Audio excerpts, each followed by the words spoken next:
For years, WWE's developmental system was like the forgotten stepchild of the wrestling world, a place where aspiring superstars would go to pay their dues before hopefully, if they were lucky, getting called up to the bright lights of Raw or SmackDown. And sure, the talent was there. Future stars like Seth Rollins, Big E, and Dean Ambrose were honing their craft in developmental, but it felt more like an overbaked rehearsal rather than must-see TV. It wasn't terrible, but you weren't missing anything life-changing either. But then, in 2012, a massive shift occurred. Triple H, the cerebral assassin, the King of Kings himself, stepped up to the plate and decided, "The future is now."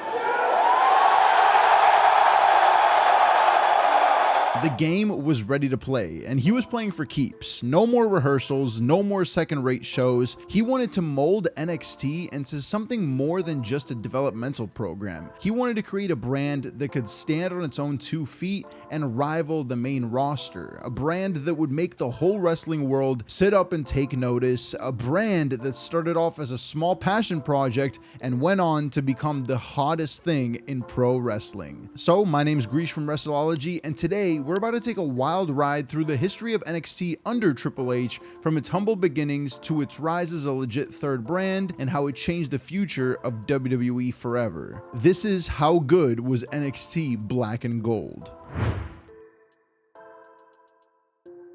NXT's rebirth in 2012 saw the brand moving into Full Sail University, a venue that would become synonymous with the black and gold brand's identity. They wasted no time establishing their own championships, crowning Seth Rollins as the inaugural NXT champion and Paige as the first ever NXT women's champion. During these early years, NXT began to create new stars that would go on to make massive impacts in the world of wrestling. Names like The Shield, Big E, Bo Dallas, and Bray Wyatt all cut their teeth in NXT before ascending to the main roster. But it wasn't just the men's division that was thriving. NXT quickly gained a reputation for its focus on women's wrestling, treating their female superstars as equals to their male counterparts. The brand played host to the rise of stars like Paige and the 4 horsewomen, Charlotte Flair, Sasha Banks, Bayley, and Becky Lynch, who revolutionized women's wrestling in WWE, putting on classic matches and storylines that rivaled anything happening in the men's division. And let's not forget about the tag team division, which consistently delivered some of the most exciting and innovative matches in all of wrestling at the time. However, the true heart and soul of NXT during this time was the rise of Sami Zayn.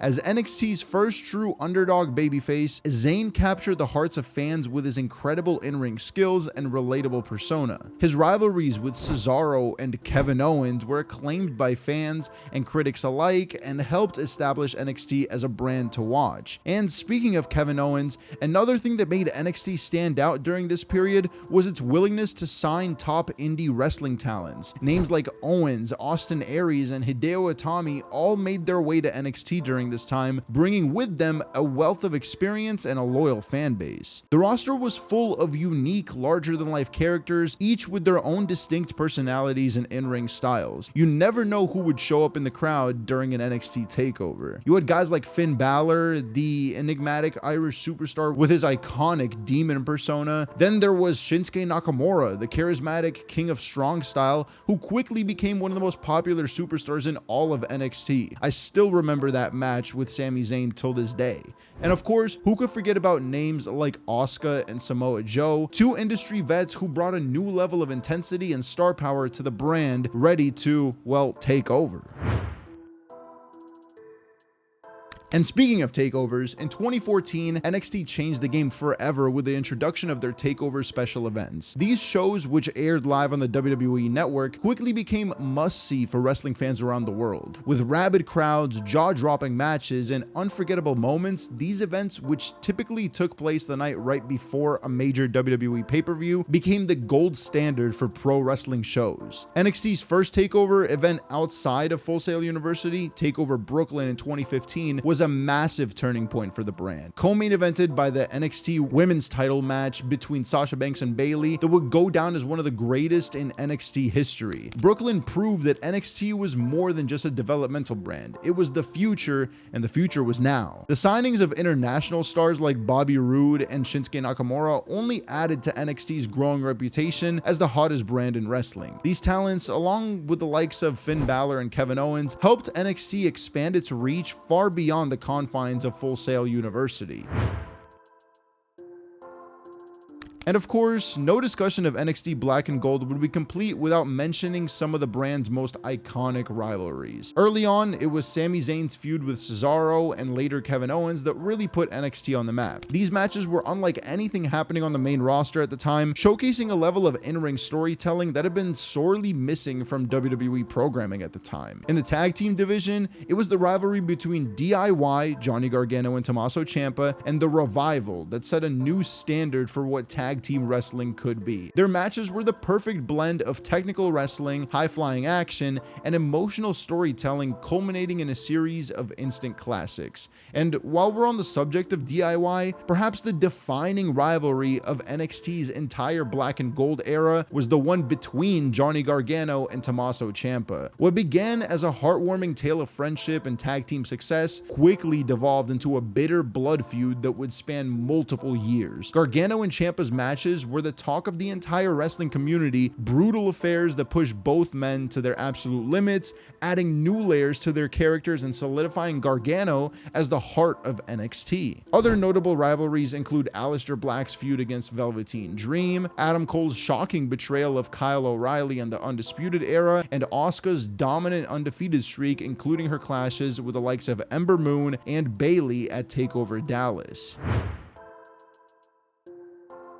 On the topic of TakeOver Dallas, the 2016 TakeOver special was a major turning point for the brand as it saw the in-ring debut of Shinsuke Nakamura against Sami Zayn, like I mentioned earlier, in an instant classic. From there, the TakeOver train kept rolling, with each event seemingly trying to outdo the last in terms of match quality and unforgettable moments. 2018 and 2019 saw NXT reach new heights with takeovers like New Orleans and New York, which are widely regarded as some of the greatest wrestling shows of all time. These events featured epic encounters like Gargano versus Andrade, Ciampa versus Aleister Black, and Adam Cole versus Gargano in a 2 out of 3 falls match that left fans speechless. NXT was truly taking the entire wrestling world by storm, with takeover specials often overshadowing even the main roster pay-per-views. With a roster full of world-renowned stars like Io Shirai, Kairi Sane, Ricochet, Rhea Ripley, EC3, Drew McIntyre, and many more, NXT was the place to be. It was also during this time that NXT brought back the iconic War Games match. The first NXT War Games match took place back in 2017, pitting the Undisputed Era, Adam Cole, Bobby Fish, and Kyle O'Reilly against Sanity and the team of Roderick Strong and the Authors of Pain. With the Undisputed Era getting the W, this match set the tone for the chaos and carnage that would define NXT's War Games matches. From there, War Games became an annual tradition in the NXT calendar that fans eagerly anticipated. But perhaps the most memorable War Games match of the Triple H era of NXT took place in 2019 when the Undisputed Era found themselves at odds with Tommaso Ciampa, Keith Lee, Dominik Dijakovic, known as Dijak currently, and a returning Kevin Owens. This match was a true showcase of NXT's incredible roster depth, featuring a mix of already established main eventers and rising stars all battling it out inside the barbaric War Games structure. And as NXT's popularity continued to grow, it was only a matter of time before the brand outgrew its humble beginnings at Full Sail University. In 2019, NXT made the jump to the USA Network, going head-to-head with a newly formed AEW Dynamite on Wednesday nights. While NXT ultimately came up short in the Wednesday Night War in terms of viewership, the brand remained the go-to destination for fans that were seeking a true alternative to WWE's main roster programming. NXT's incredible roster depth, focus on in-ring action, and simple yet effective storytelling made it feel like a true super indie, even as it existed under the WWE umbrella. Of course, NXT was not without its struggles during this time. The women's division, which had been a cornerstone of the brand's success, suffered a bit of a lull after the departure of Asuka and the call-ups of the 4 Horsewomen. However, the rise of stars like Io Shirai and Rhea Ripley helped rebuild the division and restore it to its former glory. The 2020 pandemic also presented a unique challenge for NXT, as the brand was forced to leave behind Full Sail University and the magic of its live crowds. While the empty arena shows were a far cry from the electrifying atmosphere of a packed takeover event, NXT continued to deliver in the ring, a testament to the incredible talent and the resilience of its roster. But sadly, all good things must come to an end, and NXT's black and gold era was no exception to that rule. In the summer of 2021, reports began to surface that NXT would be undergoing a major overhaul, with a renewed focus on younger, homegrown talent and a move away from the indie wrestling style that had defined the brand for years. The writing was on the wall when WWE began to release a number of NXT's most prominent stars, many of whom had been instrumental in building the brand's identity over the past 9 years. As the NXT tenure of names like Adam Cole, Johnny Gargano, Tommaso Ciampa, and Kyle O'Reilly came to an end, fans were left to wonder what the future held for their beloved black and gold brand. The final nail in the coffin came with the debut of NXT 2.0 in September 2021, a complete rebranding that saw the black and gold color scheme replaced with a bright, multicolored logo and a renewed emphasis on the larger-than-life characters and soap opera-style storylines. The era of takeover events came to an unceremonious end, as did the tenure of Triple H as the brand's mastermind. So while the black and gold era may be over, in the end, perhaps the greatest testament to the success of NXT under Triple H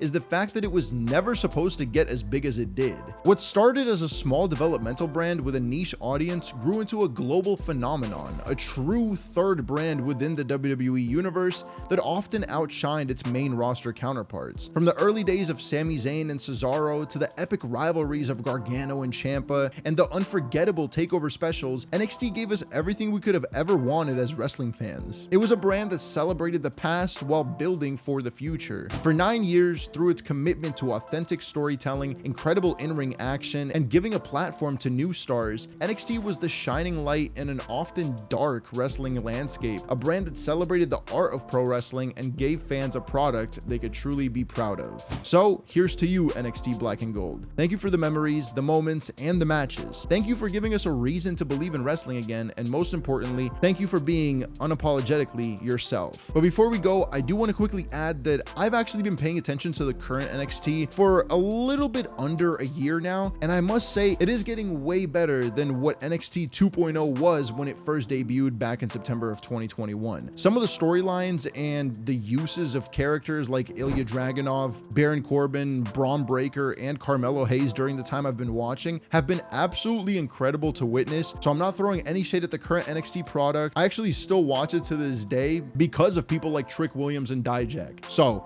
don't go hating in the comments. This was just a retrospective about the time that NXT was arguably better than the main roster product. But yeah, that's pretty much it. Thank you so much for watching. Drop a like and subscribe if you enjoyed, and I'll see you in the next one.